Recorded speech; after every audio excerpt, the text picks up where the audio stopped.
The son of Trinidad and Tobago's former Prime Minister Patrick Manning, PNM MP Brian Manning has ignited a firestorm within the PNM after calling for transparency and oversight amidst allegations of internal corruption and conflicts of interest.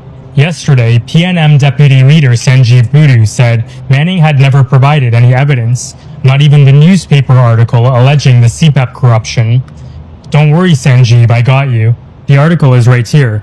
It really wasn't hard to find. Here's the simplest version of events. On August 19th, Brian Manning publicly raised a number of concerns with how PNM officials had been running its affairs in San Fernando East. A PNM chairman was alleged in the media to have received millions of dollars in CEPEP contracts from a ministry that she was the chairman of, amongst a number of other corruption or conflicts of interest allegations. Manning's statement was then allegedly deleted and he was removed from the constituency group chat by an administrator. On August 20th, the PNM San Fernando East executive issued a scathing personal attack against Brian Manning, invoking the legacy of his father. PNM Chairman Marvin Gonzalez quickly responded by urging members to keep these matters private, while stating that the allegations had already been handled internally. Over the weekend into Monday, the entire PNM executive team in San Fernando East resigned, with some members saying they had never signed off on the attack against Brian Manning. Manning issued a new statement alleging a clear corrupt and criminal element within the PNM that the PNM political leader was unable or unwilling to treat with, making the PNM look exactly like the UNC. After that statement, the PNM turned on him. In a press conference, Gonzalez warned that Manning was on a very dangerous path and may become the subject of their own investigation. Amory Brown warned Manning that he had chosen an unwise path. The PNM Women's League expressed extreme disappointment in Manning, but on Tuesday, some members said they had never signed off on that statement. Today, another resignation within the PNM, with former Senator Joel Primus resigning, citing a loss of the party's core values. So, what do we make of all of this? It sounds eerily similar to the 2024 internal elections in the UNC, which led to the resignation of Larry Lala, Dinesh Ramboy, and Anissa Haynes, amongst a total of 27 others, with some citing that the UNC had lost its moral compass. Is this a recurring theme? Challenge internal corruption, get exiled. They're already calling Manning a UNC agent, just like how UNC supporters call us PNM. Silence all dissent. Label anyone questioning you as agents of the opposing party, while millions of dollars vanish. Sounds like they're all reading from the same playbook. We'll see how this one plays out. A big name is an icon. And when you say something, a lot of people could take it as law.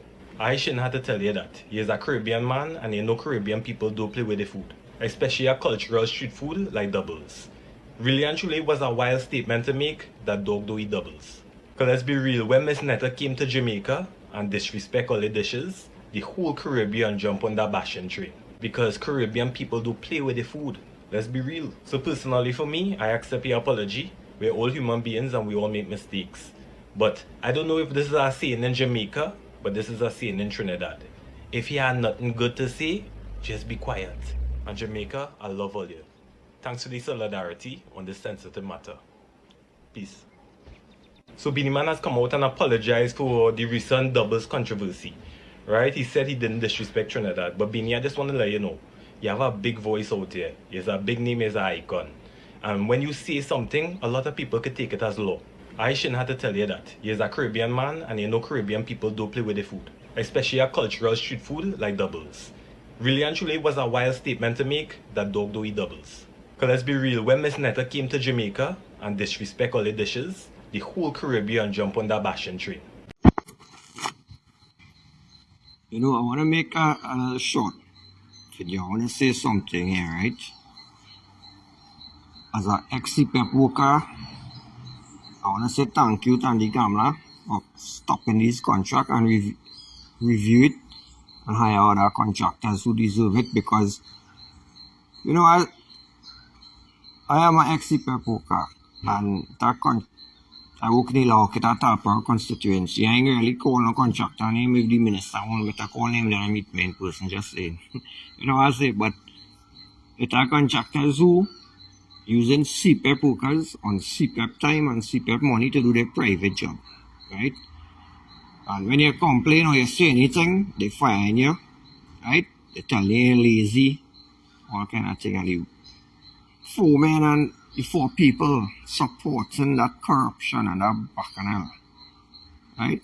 Now, me ain't saying a person might eat our food, I ain't saying, oh, I know my business. Why saying you can't be doing poor people that you can't be doing people who looking for a hustle out there? You understand?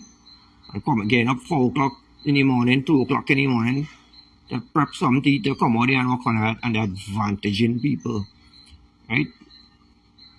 Are people maintaining their private property? Are people minding their hog, feeding their hog and the hog farm and all kind of thing, you know? What I'm saying, so it's a real advantage thing done. These PNM CEPEP contractors did to poor people and real corruption, right? And the government, so I hope you do a review and give out contracts to people who deserve it, right? I wish I could get one too. I might not the money, but I equipment. And I have people willing to work, just saying. But, you know, and do some more of this corruption for people, right? Who find people at will because they just don't want to do the shit all they want them do, right? All these things need to stop. Contractors need to stop treating workers like dogs. Big people they're dealing with out there. Right? Are people doing all your private work for you? When people complain the amount of work, all you find them, tell them they're lazy. You know anything about it? When all you come on the street, all you doing, making the work look like all you real good, decent human beings, you know. All you stink to all your hearts, you know. Right? So, I ain't gonna call no name, all the contractors who involved in this bullshit, all you know who all it is, only 4 people.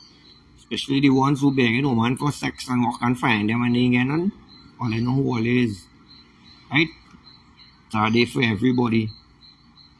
All the shame down. All let down this country. Right? All let down the citizens in this country. The PNM is in turmoil. Manning claims the party has a clear criminal element that the political leader is unwilling or unable to change. Good morning, folks. Pay very close attention to what is going on outside there. We have a whole set of TikTok influencers who have no political affiliation. They are absolutely impartial, right? Only presenting information to raise awareness and discussion. But for some strange reason, you're going to notice they posting and talking about this. Now that information is in fact good for discussion and awareness, but they're not going to break it down to you like this. Heritage, all right, did not issue a statement on Ramlal's departure. The energy minister did not answer your phone calls. And Ramlal himself did not respond to your calls. So we know those 3 things occurred. Right? We go back up to the top of the article that details surrounding his exit from the state-run company remained limited. 2 government officials confirmed Ramlal's departure, but declined to disclose the circumstances. Those are 5 instances that I could count in this article where nobody disclosed the circumstances of his departure. But the real test of loyalty to Trinidad and Tobago, political impartiality, and acting in the best interests of Trinbagonians is how they handle information coming out from the belly of the PNM, from Brian Manning about corruption within the PNM itself, and the failure of the political leader of the PNM to handle and deal with that corruption. I want to know if they're going to post and speak about that. Let's wait and see. or they don't want this government to succeed because of the PNM failed. And they know that. And if this government succeed, only that will be the death of the PNM. Good evening, I'm Ryan Beach with headline news on CNC3 and the TBC Radio Network.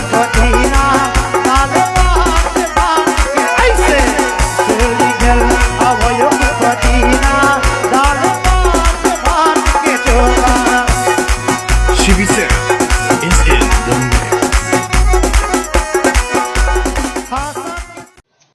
Yeah, well, yeah, morning. So I say, like, my puppy in here fast, all yeah. All yeah, the bacchanal is hot. PNM versus PNM. Brian Manning calls out CEPEP scandal. All yeah. Watch the all yeah. The PNM falling apart, you know. The PNM is falling apart. Snakes in the Balisier all yeah, and I love it. You see, karma is real. And when the chickens coming home to roost, it does never be a nice thing. All yeah. So Mr. Brian Manning jumped out his whole self, and according to Rowley, he break the code of the Kuzumusu, and he basically spilling all the PNM internal bacchanal onto the socials for everybody to see. But you know what Rowley already say? When you break the code of the Kuzumusu, what they does do? They just kill you politically. So Brian Manning, you have to watch yourself, you know, because I see they already coming for you on the socials. You understand? But you know, Kareem Marcel want to say what? That he ain't afraid to say it. That them don't like we and we don't like them. But when you look on the socials, the people who right now who pulling down Brian Manning the most is he own black people like himself, you know. He own people that he would consider buddy. You understand? So all you let me read a little bit of the bacchanal on the socials all here. The conflict between Brian Manning and Patricia Alexis has turned into an all-out war, right? After Brian Manning raised alarm over certain state contracts worth millions of dollars in CEPEP contracts. So you see, when the government closed down the CEPEP and was talking about the corruption that was taking place, and it was basically a feeding frenzy for family, friends, and financiers. You understand? People wanted was to say this and that and the other, but look, the own PNM, Brian Manning calling it out. The issuance of these deals have led to dramatic lifestyle changes by certain PNM colleagues apart from ownership of luxury vehicles. Properties in Trinidad, Tobago, Florida, and the US have also attracted attention. Manning wanted Alexis to step aside as chair of the PNM of the San Fernando constituency as he conducted an inquiry.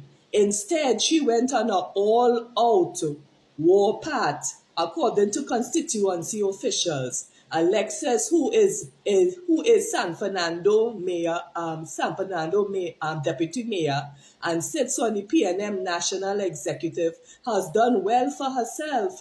She has had a 6-year run as chair of the Rural Development Company. In addition, her family company, Satush General Contractors Limited, has landed state deals and contracts and CEPEP contracts worth $2 million and an HDC contract worth $1.07 million and an undisclosed sum with the National Maintenance Training and Security Companies Limited. The HDC contracts were for grass cutting and related services at Fairfield and Turmoil Housing Estate. Manning attempted to have the party top brass discuss the accusation of wealth by certain people, because remember right now it have the explain your wealth taking place, and that is giving the PNM a lot of headache right now, because plenty of them want to, because plenty persons want to know which part they get the money to finance Balisier House. You understand? So Manning attempted to have the top brass discuss the accumulation of wealth by certain people, right? And question the subcontracts and complacency of certain PNM officials. He reportedly pressed for a discussion on all alleged nepotism and governance, including calling for transparency, including conflict of interest. The MP is said to have evidence of a well-oiled machinery, including a clique of people. He tried to bring the issue to a Balisier House meeting a few days ago, right? But was told that he was out of line, or they put Brian Manning in his place. And he was subsequently blocked and locked out of the WhatsApp chat. Certain PNM honchos have accused Manning of breaching the code of secrecy. Or you hear what I'm saying? Manning breached the code of the Kuzubusu. So Manning, you have to watch yourself, right? And have begun to plan gossip on the social media about him crossing the floor. But Brian Manning, we don't want you across on the UNC side. The Honorable Prime Minister we don't want that type of drama. You could stay over on that side. We don't want no PNM crossing the floor. No. All the rejected UNC, free to go across. We don't want no PNM crossing the floor. They also went on to say that Penny remains feeble amid the impasse, with one person saying she lacks the skill and the testicular fortitude to handle the bacchanal that is currently playing out, right? And she then went on to Penny now telling Manning that, oh, he must leave it alone. Just like with Belly Penny, she don't have the balls, she don't have this testicular fortitude to deal with these kind of conflict, right? You just have to look at how she handled the John Bates issue to know that she not ready to handle and to make tough decisions when you see it comes to these type of critical issues. And that is why people like Stuart Young, Marvelous, Mr. Marvin, and Cummins and all of them who literally walking all over she, right? They then went on to say, but Manning has promised, right, to defend the integrity of the party, a clear indication that he has dug his heels in for an all-out slugfest. All here, watch now, all here. The PNM is imploding within itself. And I love it. And I love it. And as for you, Brian Manning, your father basically turning over in his grave. Your father is turning over in his grave, right? Because you allowed the PNM to use you, right? The reason why they put you, Mr. Manning, in that safe seat is because they know if they did put anybody else, they would have lost. The only reason why you, Mr. Manning, would have won that seat is because of the legacy of your father, because the people in that constituency love your father, right? You see, they was already booing you for the last election because they felt that you did not do anything. You was just a placeholder, right? Just because of your Manning name, and you didn't deserve the winning. But just if you see the PNM, it had the core PNM that no matter what will always be faithful, and those are the votes that you get, right? When you play with the pup, you get bitten by the fleas, right? That leader of the PNM, then Mr. Rowley, said that he went lick it for your father. They run your father like a dog out of Balisier House. They had the worst to say. They treated him badly. And you allowed yourself to be used by them in order to secure that safe seat. Watch now, Brian Manning. It's not going to end well for you, because remember they already say, right, when you break the code of the Kuzumusu, that they will kill you politically. So Brian Manning, you have to watch yourself, You see, they already started plant rumors out there about you that, you is Ken Valley's son, and all kind of nasty rumors they start spreading about you. You understand? Right, but it have more to come. It have more to come all year. Just get all your popcorn and watch the fireworks taking place. The PNM is falling. The PNM is imploding within itself. And I think now is the perfect time for a next political party to come on board and start to give the PNM competition, because the PNM right now, it would be no more. By the time they done fight amongst themselves for the scraps, it will be over. All year, I'll go on there. Have a beautiful, blessed, productive day. Peace. Oh, God. What's saying is now, boy?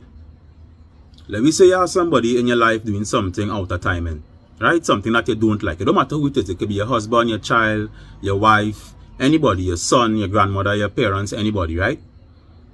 And you tell them about it. You say, watch now, I don't like what you're doing, ting. You actually start to move away. You ain't visiting them no more. You change your behavior because of how they're moving, right? And the person realize that and correct the behavior. Rightfully so, you go change back your behavior too, and you will reward the change that they make in order to encourage it, so that you could be able to maintain a better relationship with the person, right?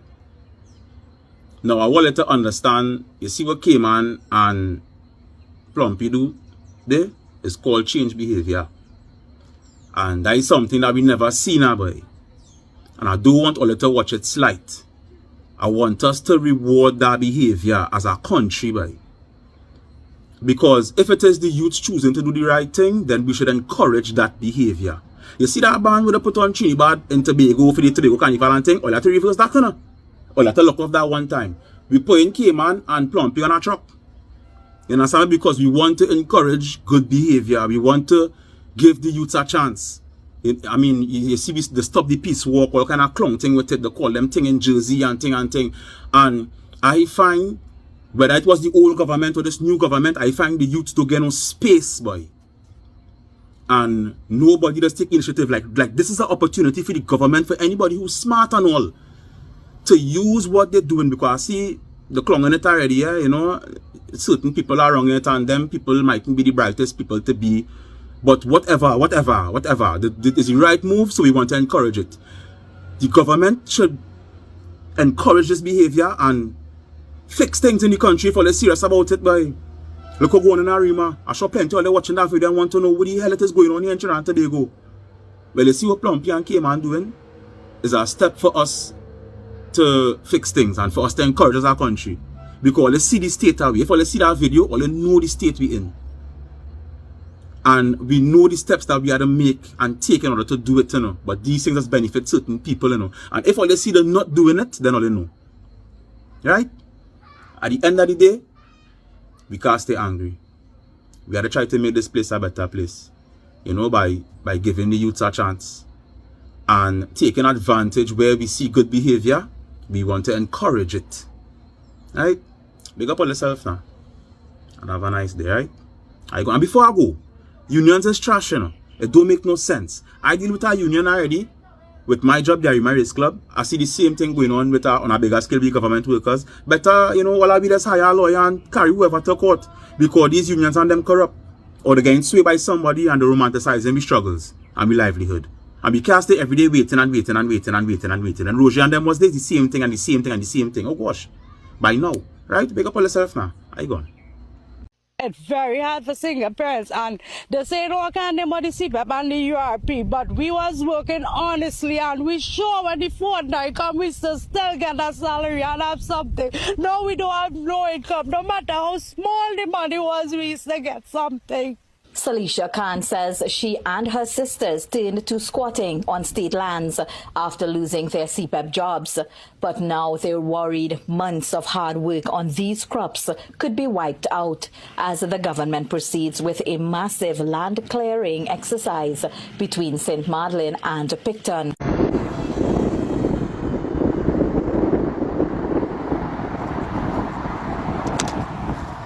For the people who live on land, want a phone, one no title for.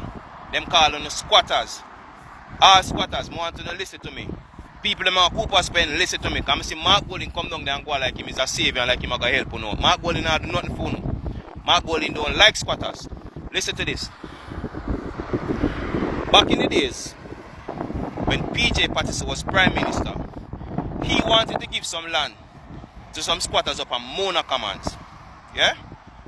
Mark Golding decided to him no want squatters near Fame Place because it was near to the Sir John Golding Rehabilitation Center, I think. What do you think Mark Golding do? Yeah? Him carry the government to court and block that. Yeah? If you think I lie, me I tell read this.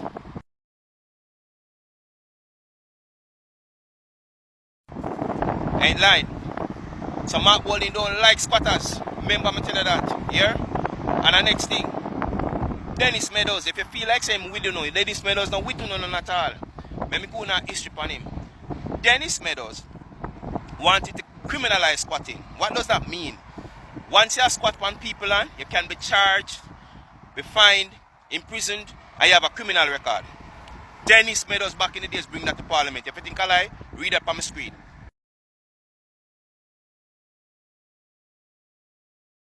So I'm going to ask the question again. How can PNP be so fucked up against people and people still run back at them? That may not understand.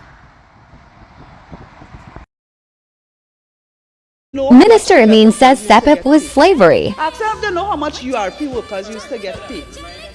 Madam Deputy Speaker, that was slavery. When you work CEPEP, you work in the hot sun. By the time you get paid, you buy a bread and a soft drink for your children, and that is it, you know, money down. We are paying. Welcome back, and we're continuing the news. Opposition spokesperson on finance Julian Robinson is demanding answers from the government over reports that a company has accumulated millions of dollars in unpaid property taxes and penalties. New Falmouth Resorts Limited is reportedly 6 years behind on property tax payments for more than 260 acres of land in Cooper's Pen, Trelawney. Mr. Robinson is questioning why the company has been allowed to accumulate such a large debt while ordinary Jamaicans face penalties and court actions for far smaller amounts.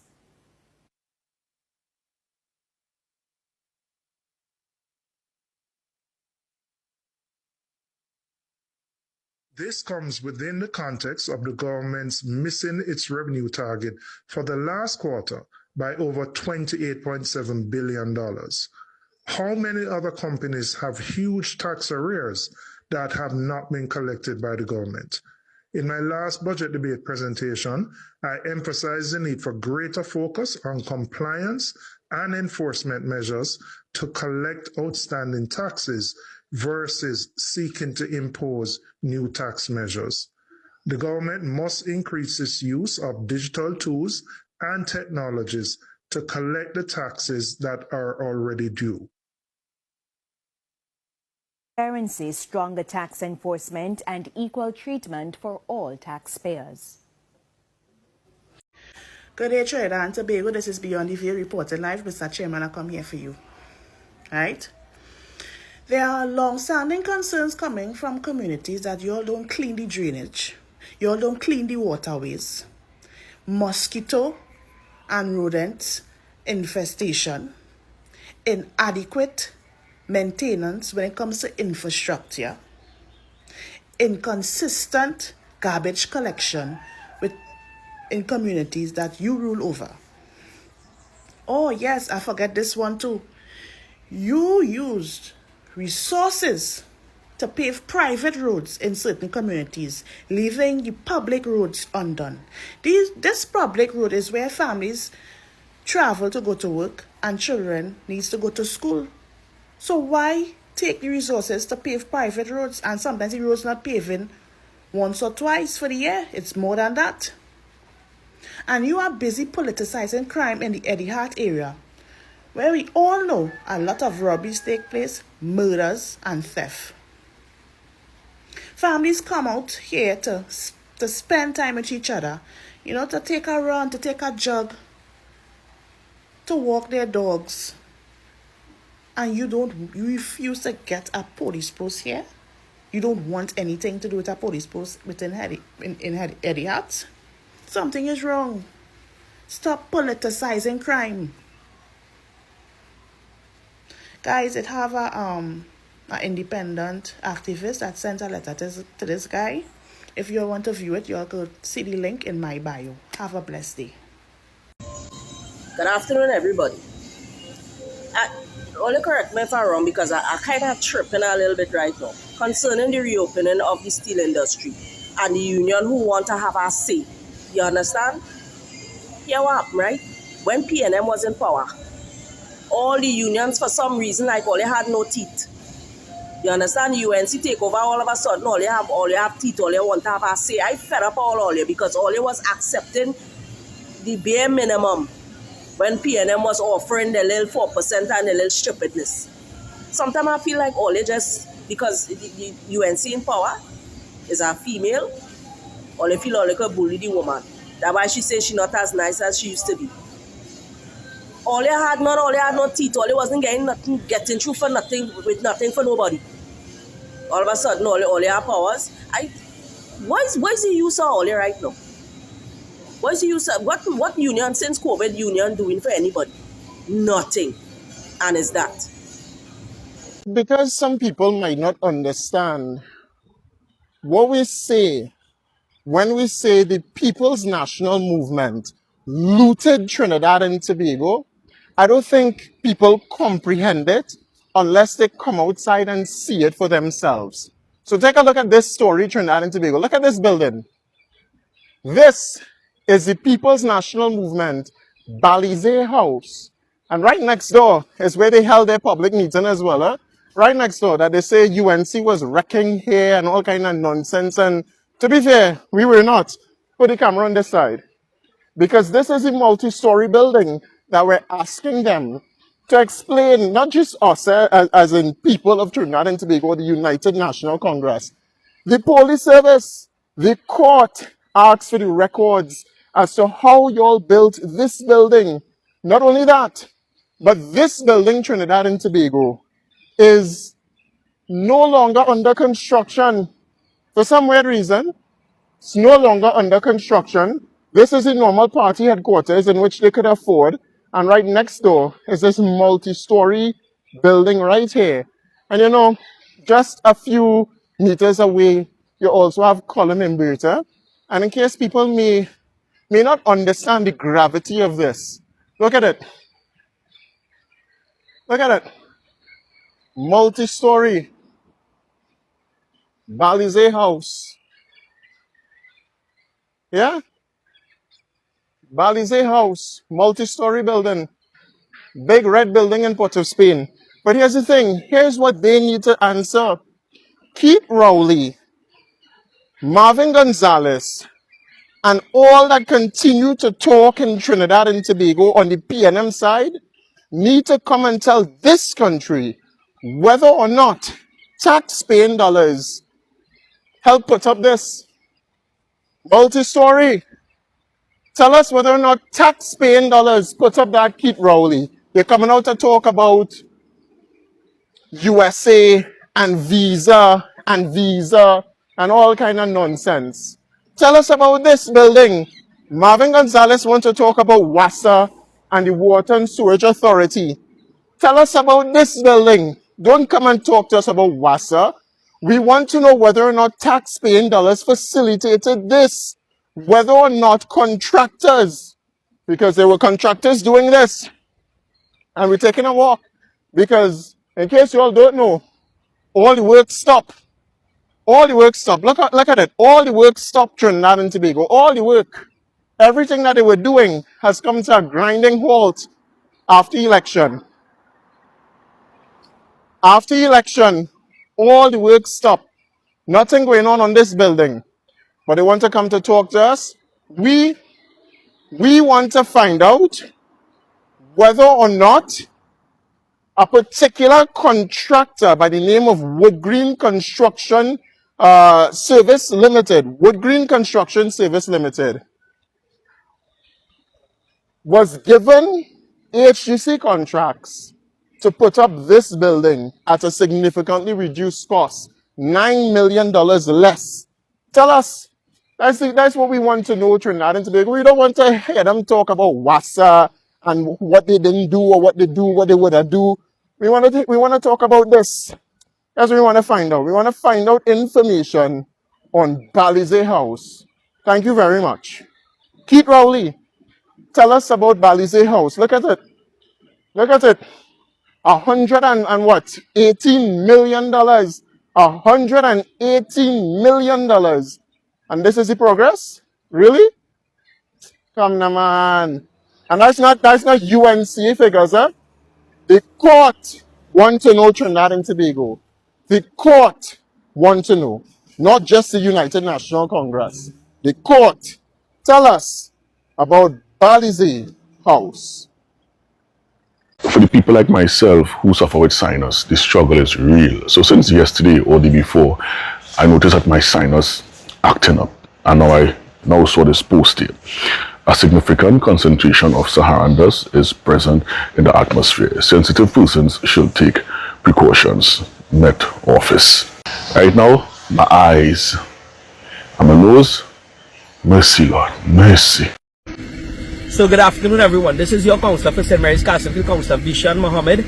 Today is the 24th of August 2026 and this is the situation that our purchases are being dealt with. We have what seems to be a compacting service, a household compacting service contractor dumping a load of debris here in Xerius Road in Castlefield. This is not the first time this is happening, but I can assure you that we are on the ground. We are here with our litter prevention wardens and our municipal police from the Cuba Tabaki Talpa Regional Corporation. This is a call to the contractor. Mr. Contractor, whoever you are, we are giving you the opportunity to come and clear your name because the investigation process has begun. And we will be taking all steps to ensure that you are dealt with because this is not what you are being paid for. Alright? The Burgesses of Carlsonfield is not going to take this, and by all means their representative is going to represent to ensure that you are dealt with. So we are giving you one opportunity to come and clear your name, do what needs to be done, and save your face because we have footage and it will be circulated. So we have 2 minutes to deliver the answer. With 15 seconds from when we say time, you have to wrap up. Okay? And we will go back to your question, which will be the same as the others.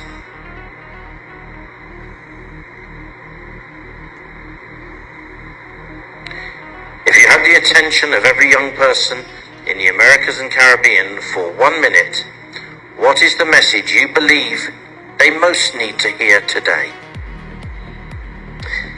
I'm simply going to tell you my truth. I stand before you here as a young woman who struggled with self-esteem and confidence. I often questioned if I was smart enough, if I was worthy enough, if I was able to think critically. I was scared to share my opinions and my thoughts on matters because we live in an era where everyone is your harshest critic and you can't make mistakes without judgment or without grace. But I'm reminded of a speech once given. It's not that you can't, it's not that you're not capable, it's not that you're not smart enough.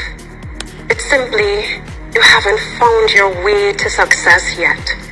Everyone has their own unique way of navigating life. In today's age, we stand before a mountain high filled with challenges and obstacles. But I say to you, with time, with grace, and with love, you can do it. You can overcome those obstacles. You just need to believe, have faith in God, trust yourself. You are worth it. You are capable, and you will be successful in this life. I promise you. And that is the message I share in all my support group sessions through my Beauty with a Purpose. Because I believe in love, kindness, empathy. If my grandmother was here, she would be so unbelievably proud that I'm able to overcome my stage fright and speak to you all here today. So please, treat yourself with kindness and compassion and know You can do this. You can win. Can succeed. Just operate with love and faith. Thank you. Thank you very much, Trinidad and Tobago. And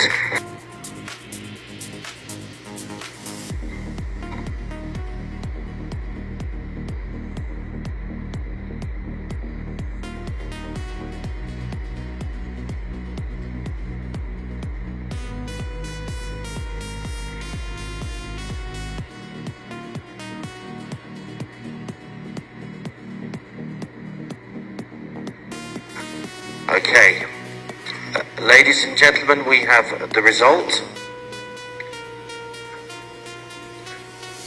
The winner of America's Caribbean Head-to-Head Challenge, qualifying for the top 40 of Miss World, is Trinidad and Tobago.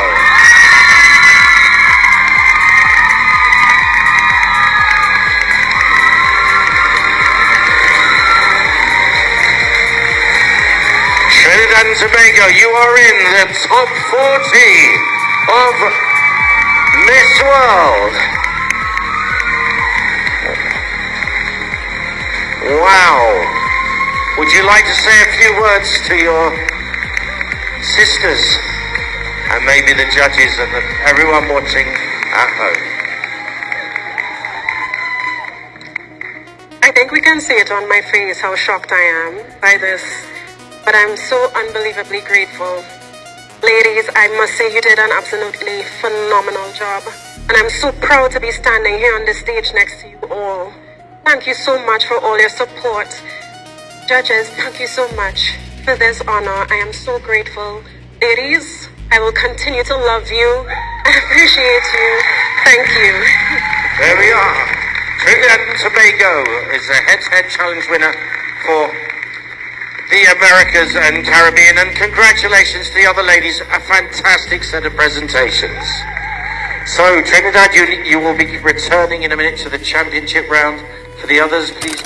So good morning from the beautiful land of East Africa. So guys, I know you clicked because of what our video is actually triggering you to, and I don't know what's really going on in Trinidad and Tobago, because across the entire island there are some very serious questions that are being raised.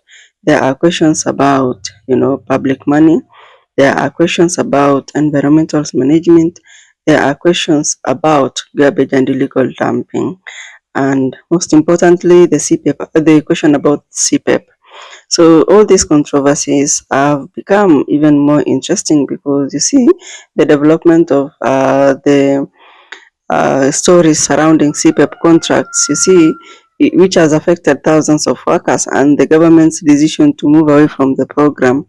But there is another story from this particular island that has also captured attention, and that is the demolition of the Cooper's Pen, in Trelawney, Jamaica. So that's another story on the other good island. And before we go any further, let's us make one thing absolutely clear. Cooper's Pen is in Jamaica, not Trinidad and Tobago.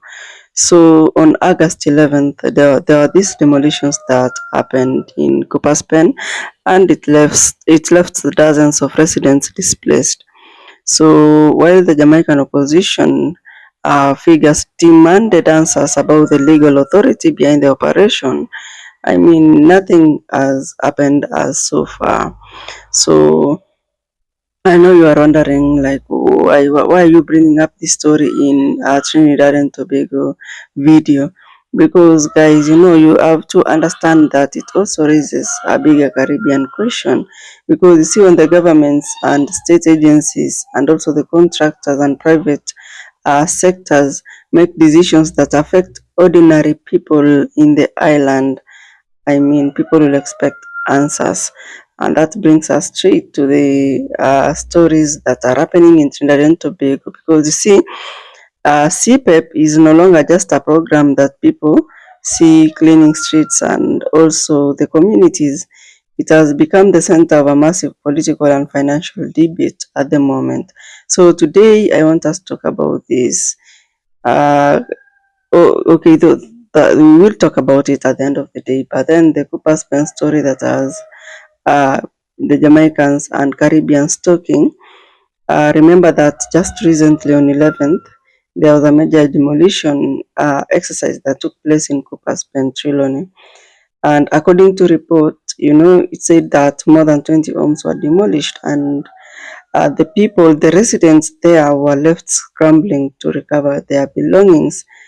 We saw some saying that they had occupied that particular area for like decades, and many, of course, expressed anger and confusion about what had happened. But then there is, there is this point where the story gets kind of complicated because you see, we've seen reports saying that the land was privately owned and that the demolition was connected to a court ruling. So the Trelawney Municipal Corporation, we saw it later rejecting the claims that it had carried out the demolition, and even the Prime Minister came out and talked and said that at that point he was with the people. And we saw the mayor saying that the operation was conducted by a private developer and not the government, that is, after a court ruling. So, as you can see, this is not just a story about a government waking up one morning and deciding to demolish homes. That was a there was a legal dispute behind it, but the people of uh, that particular environment or community, the Cooper Span, they still want answers. They want to know what happened to the families. They want clear communication, They want to know that sooner than later they're going to receive help, and that's why they were in the streets protesting. And also, they want to actually know the legal order that is being enforced and rendering them homeless. So the Jamaican opposition, of course, they called for disclosure of the court order. And I don't know if it came out so far, but we'll still do another video. We've seen the residents protesting and demanding relocation and assistance from the government, and that's a very important lesson, by the way, because you see, a decision can have a legal dimension while still creating a very, very serious humanitarian and political debate. And remember that the two distinctions matter a lot because you see, when we talk about government accountability, we should not automatically assume that every controversy decision is illegal, but we should also not assume that legality ends the conversation. People will still talk. People will still demand for transparency. The government is still expected to explain to the people like what really happened. So let's now jump over to the CPEP story in Trinidad and Tobago, because you see, this is another debate that people are demanding for transparency. People are talking about the people's taxes getting involved, and those are the questions that really need to be answered. So I don't know if you saw this clip whereby there was garbage on just beside the road. I mean, if you walk through these communities and this issue of garbage, you know, you cannot really ignore it. That's illegal dumping, seeing garbage beside the roads. I mean, anyway, you see, the consequences can be much bigger than simply making an area looking bad. The Ministry of Works and Infrastructure had this report in May this year that there were crews that were clearing drainage infrastructure along the highway, and a huge amount of debris that had illegally been dumped was removed. And then again, recently it happens. So that's not all about dropping, this garbage. That's a serious waste management problem. And, we should also look at both sides of the story here, because the first responsibility is with us, the people, and the people should not dump garbage just anyhowly. That's the fact. But then we should also talk about the system that is responsible for keeping our communities safe and clean? I mean, who is there to collect the garbage? Who is there to clear illegal dumping? Who is there to maintain drainage? Who is there to clean public spaces? And where does CPEP fit into all of this? Because you see, according to Trinidad and Tobago's National Integrity Solid Waste Policy, the CPEP has a responsibility to ensure that the environment is clean, that there is disaster cleanup operations, and recyclable materials are collected and maintained. You see, those are their responsibilities. So when people see garbage piling up, they will of course ask a lot of questions, because you see, if CPEP is being changed or phased out to take over this particular responsibility, I mean, what about the communities? Will they still receive the same level of environmental maintenance? Will another program replace it? And will the new system actually work better? So those are very legitimate questions that really need answers. So why do you think that CPEP issue or CPEP controversy has become so big?